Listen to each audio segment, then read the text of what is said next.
का उदाहरण नंबर 4 है। आकृति 12.15 में 56 मीटर भुजा वाले एक वर्गाकार लॉन एबीसीडी के दो और बनी हुई दो वृत्ताकार फूल की क्यारी दर्शाई गई है।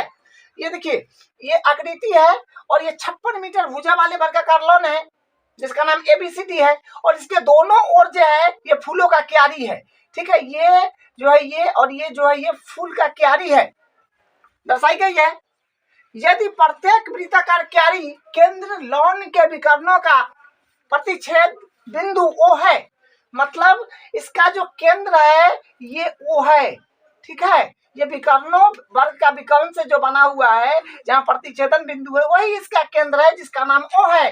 तो वर्गाकार लॉन तथा फूलों की क्यारी के क्षेत्रफलों का योग ज्ञात कीजिए। हमको ज्ञात करना है ये वर्गाकार लॉन ABCD जो है एक वर्गाकार लॉन है और इसका दो फूल का क्यारी है, एक ये है और एक ये है। ये सब का क्षेत्रफल निकालना है टोटल। ये समझिए, तो ये पूरे डायग्राम का क्षेत्रफल निकालना है। तो हम कैसे करेंगे? देखिए, क्वेश्चन को करने का 2-3 मेथड हो सकता है, लेकिन हम सबसे आसान और सबसे शॉर्ट मेथड को चुनेंगे। ठीक है, ताकि उसमें गलती होने की संभावना कम हो, और ये सब कैलकुलेशन वाला पार्ट है। तो हम एक मेथड से करेंगे जो काफी आसान होगा। ठीक है, तो इसको हमको देखिए, इसमें क्या करना है, क्षेत्रफल इसका ज्ञात करना है। तो क्षेत्रफल ज्ञात करना है, तो ये तो एबीसीडी जो है ये एक वर्गाकार लॉन है, और ये ऊपर और ये ऊपर और ये नीचे, ये फूलों का क्यारी है जो वृत्ताकार है। ठीक है, ये दोनों तरफ ये फूलों का क्यारी है और एबीसीडी ये वर्गाकार लॉन है, जिसका क्षेत्रफल कैसे ज्ञात करें। तो आसान मेथड से हम लोग शुरू कर रहे हैं। देखिए, इसको ज्ञात कैसे करेंगे, पहले इसका ओवरऑल व्यू समझ लेते हैं जो क्या है। ठीक है, इसका ओवरऑल व्यू देखिए जो क्या है। सबसे पहले हमको क्या काम करना होगा, इसका त्रिज्यखंड का क्षेत्रफल निकाल लेंगे, क्योंकि ये त्रिज्यखंड का क्षेत्रफल यहाँ से देखिए, ये जो है ये यहाँ से इस तरह से, ये देखिए ये एक त्रिज्यखंड है, उसी के अंदर वृत्ताकार फूल का क्यारी है। तो ये त्रिज्यखंड का क्षेत्रफल है, और ऊपर में भी त्रिज्यखंड का क्षेत्रफल ही है। ये त्रिज्यखंड का क्षेत्रफल है और ये त्रिज्यखंड का क्षेत्रफल है। तो त्रिज्यखंड का क्षेत्रफल हम निकाल लेंगे, और उसके बाद ये जो है ये भाग और ये भाग, ये दोनों भाग एक त्रिभुजाकार है। तो त्रिभुज का क्षेत्रफल भी यहाँ से निकल जाएगा। ये और ये जो है ये त्रिभुज है, जो कि ये वर्ग है एबीसीडी वर्गाकार लॉन है। तो इसका 1/4 है, तो इसका 1/4 कर देंगे तो ये क्या हो जाएगा, ये त्रिभुज का क्षेत्रफल भी निकल जाएगा। तो वर्गाकार लॉन के 1/4 का बराबर है इसका एक क्षेत्रफल। अगर इसका क्षेत्रफल निकालेंगे तो ये वर्गाकार लॉन के चौथाई भाग के बराबर है, तो इसका दुगुना कर देंगे तो ये भी आ जाएगा। ठीक है, तो उसी तरह से हम क्या करेंगे, इसका त्रिज्यखंड का क्षेत्रफल निकालेंगे, लेकिन त्रिज्यखंड यहाँ भी है और यहाँ भी है। तो इसको क्या करना होगा, दो त्रिज्यखंड का क्षेत्रफल यहाँ से हम इसको निकालेंगे। ठीक है, तो सबसे पहले त्रिज्यखंड का क्षेत्रफल हम निकालेंगे। यहाँ से यहाँ तक ये क्या है, त्रिज्यखंड है। ये त्रिज्यखंड का सबसे पहले हम त्रिज्यखंड का क्षेत्रफल निकालेंगे। तो त्रिज्यखंड का क्षेत्रफल निकालने के लिए हमको थीटा की जरूरी पड़ेगा, जो कोण होता है। तो कोण या एबीसीडी एक वर्ग है, एबीसीडी एक वर्ग है, तो वर्ग का विकर्ण तो 90 डिग्री पर समद्विभाजित करता है, तो इसका कोण हो जाएगा 90। ऐसे समझ लीजिए, या फिर आप इस तरह से समझ लीजिए कि अगर इसको इस तरह से यूं मिला देंगे तो एक वृत्त के रूप में बन जाएगा। तो वृत्त का टोटल कोण होता है 360। ठीक है, और ये 1 2 3 4 में बटा हुआ है, तो 4 से कटिएगा तो 9 चौक 36 90 आ जाएगा। जैसे भी समझना हो समझ जाइए। तो थीटा यहाँ से आ जाएगा 90 डिग्री, और त्रिज्या जो हो जाएगा यहाँ से, त्रिज्या अपने पास नहीं है, डायरेक्ट नहीं दे रखा है, इनडायरेक्ट दे रखा है। तो त्रिज्या निकालने के लिए क्या करेंगे, ये आपको हम बताएं कि ये है वर्ग का विकर्ण, और ये 90 डिग्री पर क्या करता है, समद्विभाजित करता है। तो 90 डिग्री पर समद्विभाजित करता है, तो हम यहाँ से पाइथागोरस प्रमेय से हम क्या करेंगे, ये त्रिज्या भी निकाल लेंगे। ठीक है, तो हम BOC में हम पाइथागोरस लगा देते हैं। तो त्रिभुज BOC में जो है कोण ओ पर है 90। अतः पाइथागोरस प्रमेय से तो कर्ण है, देखिए 90 डिग्री के सामने वाला कर्ण होता है जिसका ये है आपका BC, तो BC का स्क्वायर हो जाएगा प्लस BC का स्क्वायर बराबर बराबर और लंब लंब ये और ये दोनों में से किसी को ले लीजिए। तो यहाँ से हम OC अगर ले लेंगे तो OC का स्क्वायर प्लस और ये जो हो जाएगा आधार, तो OB बच गया तो OB का स्क्वायर हो जाएगा। लंब और आधार में जो होता है कोई पहले कोई बाद में लिखे कोई फर्क नहीं पड़ेगा, लेकिन कर्ण के बराबर में होना चाहिए। कर्ण है 20 यानी BC का मान 56, तो 56 का स्क्वायर बराबर OC प्लस OR। देखिए यहाँ से ये जो है ये और ये जो है ये बराबर है, और ये आपको पता है कि ये सर्किल के रूप में ये क्या हो रहा है, बन रहा है। ये सर्किल का आकार में है, तो सर्किल का आकार में है तो इसको अगर R मान लेंगे तो ये भी R हो जाएगा, ठीक है। तो इसको R लिख देते हैं, OC R और OB भी R, तो R का स्क्वायर प्लस R का स्क्वायर, तो 56 का स्क्वायर प्लस 2R स्क्वायर, ठीक है। तो R स्क्वायर के अगर बराबर करेंगे तो 56 के स्क्वायर, यहाँ से R स्क्वायर बराबर आ गया 56 का स्क्वायर बट्टा 2। तो इसको कैलकुलेशन नहीं करना है, क्योंकि कैलकुलेशन अगर करेंगे तो ज्यादा लंबा निकल जाएगा, ठीक है, और कैलकुलेशन करने में ही समय पास हो जाएगा। और इसे भी स्क्वायर का ही वैल्यू चाहिए, तो R स्क्वायर का वैल्यू हम यहाँ से यूज डायरेक्ट ले लेंगे, ठीक है। देखिए अब हम यहाँ से क्या कर रहे हैं, इसका पूरे का क्षेत्रफल निकालना है। तो ये पूरा क्या है, वर्गाकार लॉन तथा फूलों की क्यारी का क्षेत्रफल का योग निकालना है, तो हम यहाँ से निकाल रहे हैं। तो यहाँ से लिखेंगे वर्गाकार लॉन तथा फूलों की क्यारी के क्षेत्रफल का योग बराबर। तो आपको जो ओवरऑल व्यू दिए थे वही काम हमको करना है, ठीक है, वही काम हम करेंगे जो आपको ओवरऑल व्यू दिए थे। तो यहाँ से क्या करेंगे, हम 2 त्रिज्यखंड का क्षेत्रफल निकाल लेंगे, 2 गुने त्रिज्यखंड का क्षेत्रफल प्लस 2 गुने त्रिज्यखंड का क्षेत्रफल, या फिर आप 2 बार भी लिख सकते हैं त्रिज्यखंड का, ये COD प्लस BOA, ठीक है, 2 बार भी आप लिख सकते हैं कि AOB प्लस COD त्रिज्यखंड का क्षेत्रफल, 2 बार करके लिख सकते हैं। डायरेक्ट लिख दिए हैं 2 गुने त्रिज्यखंड का क्षेत्रफल, आप 2 बार करके भी लिख सकते हैं प्लस, और उसके बाद ये त्रिभुज का क्षेत्रफल, तो त्रिभुज का क्षेत्रफल 2 गुने त्रिभुज का क्षेत्रफल लिख दीजिए, या फिर 2 बार लिख दीजिए प्लस लगा के, एक बार ये प्लस ये, ठीक है। इसमें हम प्लस लगा करके ही लिख देते हैं, तो हो जाएगा इसमें त्रिभुज AOD का क्षेत्रफल प्लस त्रिभुज BOC का क्षेत्रफल, 2 है तो 2 आ जाएगा। और त्रिज्यखंड का क्षेत्रफल होता है थीटा बट्टा 360 गुने पाई R स्क्वायर, प्लस त्रिभुज का क्षेत्रफल निकालना है, तो त्रिभुज का क्षेत्रफल हम आसानी से निकाल लेंगे, ठीक है। तो त्रिभुज का क्षेत्रफल जो है ये वर्ग के चौथाई भाग के बराबर है, तो वर्ग का क्षेत्रफल का हम चौथाई भाग कर दिए, तो यहाँ से त्रिभुज का क्षेत्रफल हमारे पास त्रिभुज का क्षेत्रफल ये आ गया है, ठीक है, और दोनों का बराबर होगा, तो त्रिभुज का क्षेत्रफल 56 का स्क्वायर बट्टा 4 आ गया, तो हो जाएगा 56 का स्क्वायर बट्टा 4 प्लस 56 का स्क्वायर बट्टा 4, ठीक है। अब देखिए यहाँ से 2 है तो 2 गुने थीटा का मान तो 90 है, तो 90 बट्टा 360 गुने पाई का मान 22/7 लेना है, और R अपने पास है 56, तो 56 गुने 56 स्क्वायर है तो 2 बार लिखना पड़ेगा, इसको घेर लीजिए, प्लस है तो प्लस, यहाँ से जाएगा 56 का स्क्वायर बट्टा 4 प्लस 56 का स्क्वायर बट्टा 4, ये काट लीजिए, सिर्फ इसको काट रहे हैं, 9 चौक 36 यानी 4 आ जाएगा। तो यहाँ से आ रहा है कॉमन आ जाएगा, ये 2 से 2 भी काट लीजिए, 2 से 2 कट जाएगा, तो 56 का स्क्वायर सब में से कॉमन आ रहा है, यहाँ से 56 का स्क्वायर, यहाँ से भी 56 का स्क्वायर कॉमन आ रहा है, तो 56 का स्क्वायर बट्टा 4 कॉमन ले लेंगे, तो अपने पास यहाँ से बचेगा 22/7 प्लस ये कॉमन में चला गया 1, ये कॉमन में चला गया 1, 56 का स्क्वायर बट्टा 4, तो यहाँ से इसको जब करेंगे एलसीएम ले लीजिए तो 7, 22 प्लस 7 आ जाएगा, ठीक है। 56 का स्क्वायर आ जाएगा 3136/4 इंटू ऐसा को जोड़िएगा तो आ जाएगा 36/7। तो 4×36 कट जाएगा और ये 7 से कट जाएगा 448 मरते। इस सबको मल्टीप्लाई करिएगा तो 40/32 आ जाएगा, मीटर में है तो मीटर स्क्वायर।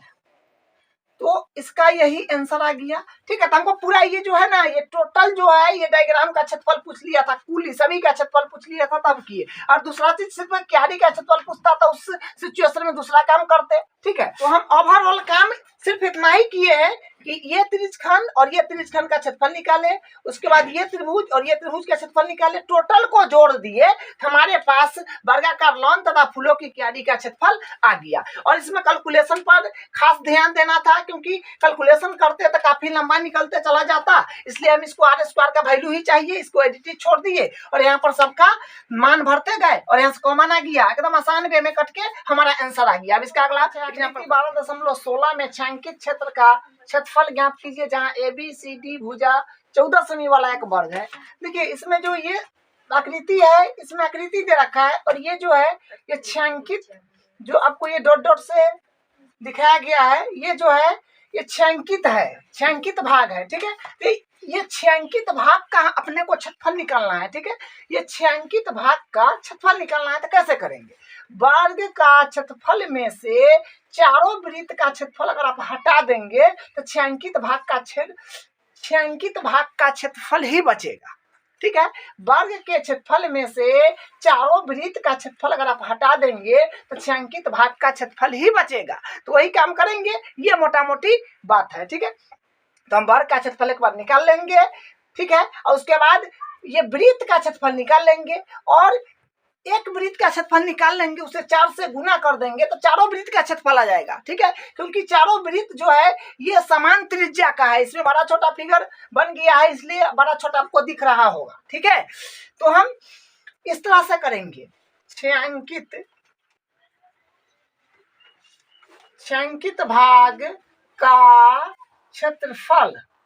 तो छायांकित भाग का क्षेत्रफल बराबर हम क्या करेंगे, वर्ग का क्षेत्रफल में से 4 वृत्त का क्षेत्रफल को हटा देंगे तो छायांकित भाग का क्षेत्रफल आ जाएगा पाई आर स्क्वायर। 4 है तो 4 इंटू में रहेगा। ठीक है, अब देखिए भुजा है अपने पास, वर्ग का भुजा है 14, तो 14 का स्क्वायर माइनस, और यहाँ से 4 है तो 4, पाई के मान 22/7 लेना है, गुने और आर का मान जो है 14 ही रहेगा, 14 नहीं रहेगा, आर यहाँ से निकालना पड़ेगा। ठीक है, तो आर यहाँ से निकालेंगे तो क्या आएगा, देखिए ये जो केंद्र है यहाँ पर अगर मान लीजिए तो इतना होता है त्रिज्या, तो फिर यहाँ से यहाँ तक हो गया, ये यहाँ से यहाँ तक, फिर ये भी आरे होगा, केंद्र से यहाँ मिला दिए तो ये भी आरे होगा, फिर यहाँ से यहाँ तक अगर देखिएगा तो ये भी तो त्रिज्या होता है, ये भी आरे होगा, फिर यहाँ से यहाँ तक ये भी क्या होगा, आरे होगा। तो 1 2 3 4 आर हो गया ना, आर जो हो गया ये 4 आर हो गया, जो बराबर हो गया 14 का। तो आर बराबर करेंगे तो 14/4, तो यहाँ से आर के मान आ गया 7/2, तो त्रिज्या अपने पास आ गया 7/2, तो त्रिज्या रखना होगा 7/2 गुने 7/2, दूधा लिख दिए। 14 का स्क्वायर होता है 196, यहाँ से 7 से 7 काट लीजिए और 2 दूनी 4, ये से ये भी कटिए गया, तो यहाँ से आ गया 154 स्क्वायर। ये छायांकित भाग का क्षेत्रफल हुआ। तो हम कुछ नहीं किए, वर्ग का क्षेत्रफल में से चारों वृत्त का क्षेत्रफल हटा दिए, हमारे पास छायांकित भाग का क्षेत्रफल आ गया। ठीक है, ये सिंपल सा। उदाहरण नंबर 6 है, आकृति 12.17 में छायांकित डिजाइन का क्षेत्रफल ज्ञात कीजिए, जहां ABCD भुजा 10 सेमी का एक वर्ग है तथा इस वर्ग की प्रत्येक भुजा को व्यास मानकर अर्धवृत्त खींचे गए हैं, पाई का मान ये लेना है। देखिए ये आपका आकृति है। ठीक है, इसमें सिर्फ छायांकित भाग का क्षेत्रफल बताना है, जो ये छायांकित आपको दिख रहा है इतना ही का क्षेत्रफल बताना है। तो कैसे बताएंगे, हम इसका एक और फिगर बना लिए हैं, इसको मान लीजिए 1, इसको 2, इसको 3, इसको 4। हम कैसे करेंगे इससे, देखिए ओवरऑल व्यू समझ लीजिए हम कैसे करेंगे। ये तो आपका जो है ABCD नाम है इसका, ABCD नाम दे दिए। देखिए इसमें क्या करना है, ओवरऑल व्यू समझ लीजिए। हम वर्ग का क्षेत्रफल में से क्या करेंगे, ये जो है ये इस तरह से ये अर्धवृत्त है, ये ठीक है, ये अर्धवृत्त है, ये वर्ग के भुजा को व्यास मान करके अर्धवृत्त खींचा गया है। ठीक है, वर्ग के भुजा को व्यास मान करके अर्धवृत्त खींचा गया है। तो इसका केंद्र ये होगा, तो यहाँ से इस तरह से क्या ये इस तरह से वृत्त खींचा हुआ है, तो इसका आधा ही भाग तो वो लिया गया है, इधर अपने का कोई जरूर ये काम का नहीं है, इसलिए बनाएंगे नहीं। तो ये अर्धवृत्त है और इधर भी इसको व्यास मान के अर्धवृत्त खींचा गया है, इसका भी यहाँ पर ये भुजा को व्यास मान के अर्धवृत्त खींचा गया है, फिर ये भुजा को व्यास मान करके अर्धवृत्त खींचा गया, मतलब चारों भुजा को व्यास मान करके अर्धवृत्त खींचा गया है। तो 4 गो अर्धवृत्त ये वाले ABCD वर्ग के अंदर 4 अर्धवृत्त है। तो 4 अर्धवृत्त है, तो हम क्या करेंगे, इसका छायांकित भाग का क्षेत्रफल निकालने के लिए, तो छायांकित भाग का क्षेत्रफल निकालने के लिए हम वर्ग ABCD के क्षेत्रफल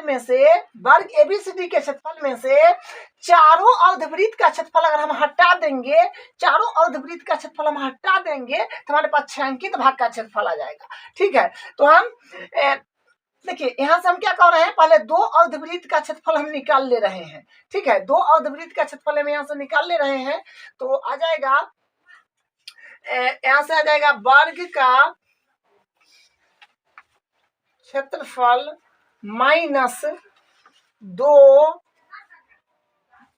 अर्धवृत्त का क्षेत्रफल। इसका एक और डायग्राम नीचे बना दिए हैं, इसका 1 2 3 4 सबका भाग का नाम दे दिए हैं। भाग 2 और 3 का क्षेत्रफल हम पहले निकाल लेते हैं, तो इसका दुगुना करेंगे तो 2 और 4 का भी आ जाएगा। ठीक है, क्योंकि सब अर्धवृत्त आपस में बराबर है, तो हम किसी दो का हम क्षेत्रफल निकालेंगे और यहाँ से फिर इसका दुगुना करेंगे तो चारों का आ जाएगा। ठीक है, तो इस तरह से और है जो किताब में जो मेथड फॉलो किया है उसी मेथड से हम बना रहे हैं, और एक और मेथड बताएंगे जो इससे काफी शॉर्ट होगा। तो पहले हम ये मेथड कर लेते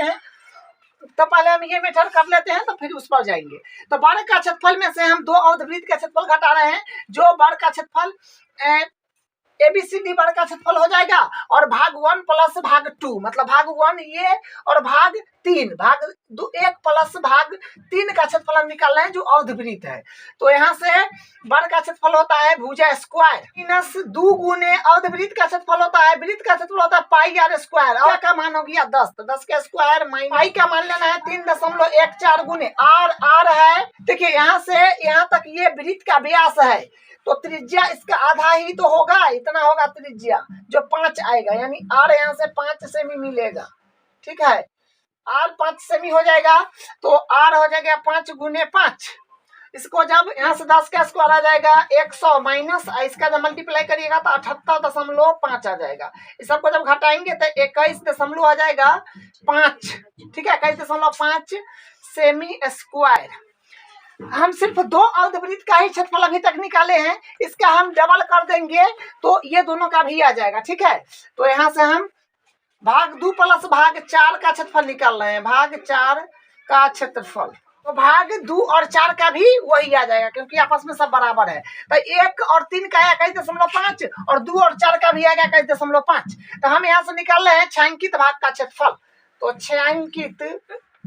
छायांकित भाग का क्षेत्रफल निकालने के लिए वर्ग के क्षेत्रफल में से ये चारों भाग का क्षेत्रफल हटा देंगे तो छायांकित भाग का क्षेत्रफल आ जाएगा। तो यहाँ से लिखेंगे वर्ग का क्षेत्रफल माइनस चारों भाग का क्षेत्रफल। चारों भाग का क्षेत्रफल मतलब भाग हो जाएगा 1 प्लस भाग 2 प्लस 3 प्लस 4, ये सब का हटा देना है। तो वर्ग का क्षेत्रफल होता है भुजा स्क्वायर, तो भुजा स्क्वायर माइनस और चारों भाग का क्षेत्रफल 1 2 3 4। तो हम चारों भाग का क्षेत्रफल दूगो करके लाए हैं, तो ये दूगो का है 21.5, 1 और 3 का 21.5 है और 2 और 4 का 21.5 है। भुजा का मान यहाँ से है 10, वर्ग का भुजा 10 है तो 10 का स्क्वायर माइनस, और यहाँ से इसको जब जोड़ लेंगे तो आएगा 43, तो यहाँ से आएगा 100 माइनस 43 बराबर 57। तो 100 में से 43 घटाइए तो 57 आ जाएगा 57 सेमी स्क्वायर। यही छायांकित भाग का क्षेत्रफल है। तो हम कुछ नहीं किए, वर्ग के क्षेत्रफल में से 4 अर्धवृत्त का क्षेत्रफल हटा लिए, तो हमारे पास छायांकित भाग का क्षेत्रफल आ गया। तो अर्धवृत्त का क्षेत्रफल जो था वो ऊपर हम इस तरह से निकाले हैं, वर्ग के क्षेत्रफल में से ये दो हिस्सा का पहले क्षेत्रफल निकाल लिए, तो जो आया उसी के बराबर ये दोनों होगा, क्योंकि सब अर्धवृत्त आपस में बराबर है। तो ये दोनों आ गया, तो सबको दोनों को ऐड करिएगा तो चारों अर्धवृत्त का क्षेत्रफल आएगा जो 43 आएगा, जो कि यहाँ हम लिखे हैं। और वर्ग का क्षेत्रफल में से इसको फिर यहाँ से हम हटा दिए तो हमको छायांकित भाग का क्षेत्रफल आ गया। अब इसका हम दूसरा विधि देखते हैं। ये मेथड 1 हो गया। पहला मेथड तो ये है। दूसरा मेथड में देखिए क्या करेंगे, जैसे ये जो है ये छायांकित भाग का क्षेत्रफल हमको निकालना है। तो छायांकित भाग जो है ये एक ये है और एक ये है और एक ये है और एक ये है। तो यहाँ से ये अर्धवृत्त ऊपर की ओर एक है और यहाँ से एक नीचे की ओर अर्धवृत्त है, ठीक है। और यहाँ से फिर एक अर्धवृत्त है और यहाँ से फिर एक अर्धवृत्त है। तो ये जो है देखिए छायांकित भाग जो है ये इस तरह से और ये इस तरह से ये है। तो अगर हम मान लीजिए कि ये अर्धवृत्त है, इसका क्षेत्रफल अगर हम निकालेंगे और फिर हम अगर इसका क्षेत्रफल अगर हम निकालते हैं तो यहाँ से क्या हो रहा है, यहाँ से इसका क्षेत्रफल निकालेंगे, फिर अगर इसका क्षेत्रफल निकालेंगे और फिर अगर मान लीजिए इसका क्षेत्रफल निकालेंगे तो ये जो छायांकित भाग है ये डबल बार काउंट हो जाएगा, ठीक है। क्योंकि यहाँ से इस तरह से गए तो भी आया ये, ठीक है, और इस तरह से निकाले तो भी ये आया, तो डबल बार काउंट हो रहा है। फिर यहाँ से अगर इसका भी अगर हम फिर निकालना चाहेंगे तो ये उस समय निकाले थे उसमें भी और फिर इस अभी निकालेंगे उसमें भी, दोनों में ये जो है छायांकित भाग सम्मिलित हो रहा है, ठीक है। तो ये दोनों दो बार जो है ये क्या हो रहा है, आ रहा है। तो दो बार आ रहा है तो हम यहाँ से क्या करेंगे, 4 अर्धवृत्त का क्षेत्रफल बराबर वर्ग का क्षेत्रफल और प्लस छायांकित भाग का क्षेत्रफल यहाँ से हम लिखेंगे। यानी 4 अर्धवृत्त का क्षेत्रफल जो है ये बराबर हो रहा है वृत्त के क्षेत्रफल के, और ये छायांकित भाग डबल बार आ रहा है, इसके लिए यहाँ पर प्लस में छायांकित भाग का क्षेत्रफल लिखाएगा, ठीक है। तो 4 अर्धवृत्त का क्षेत्रफल बराबर वर्ग का क्षेत्रफल प्लस छायांकित भाग का क्षेत्रफल, ठीक है। तो यहाँ से इस तरह से इसको हम निकालेंगे। तो 4 अर्धवृत्त का क्षेत्रफल मतलब 4 और वृत्त का क्षेत्रफल होता है पाई r स्क्वायर, तो अर्धवृत्त के लिए बटा 2 कर देंगे और यहाँ से बराबर और वर्ग का क्षेत्रफल होता है भुजा स्क्वायर प्लस छायांकित भाग का क्षेत्रफल एडिटिज रहेगा क्योंकि ये तो निकलना ही है, छायांकित भाग का क्षेत्रफल। तो इसको हम इसी तरफ अगर ले ले तो ये कट जाएगा, 2 मारते हैं तो यहाँ से आएगा 2 पाई स्क्वायर बराबर इधर हो गया छायांकित भाग का क्षेत्रफल। छायांकित भाग का क्षेत्रफल तो यहाँ से होगा 2 गुने पाई के मान 3.14 लेना है, तो 3.14 गुने r है 5, तो 5 का स्क्वायर 25 माइनस 10 का स्क्वायर 100। तो यहाँ से पहले हम इसका मल्टीप्लाई करेंगे तो आ जाएगा, यहाँ से आ रहा है 157 माइनस 100 तो बराबर आ जाएगा 57, ठीक है। इसको मल्टीप्लाई किए तो 157 आ गया और ये माइनस में 100 है तो इसको घटाएंगे तो 57 सेमी स्क्वायर जो छायांकित भाग का क्षेत्रफल आ गया। तो देखिए दोनों मेथड से आंसर समान ही आएगा, ठीक है। क्वेश्चन करने का किसी का 2-3 मेथड हो सकता है कोई क्वेश्चन का, तो पहला मेथड से भी 57 ही आया, दूसरा मेथड से भी 57 ही आया, तो ये मेथड दूसरा है और ये पहला है।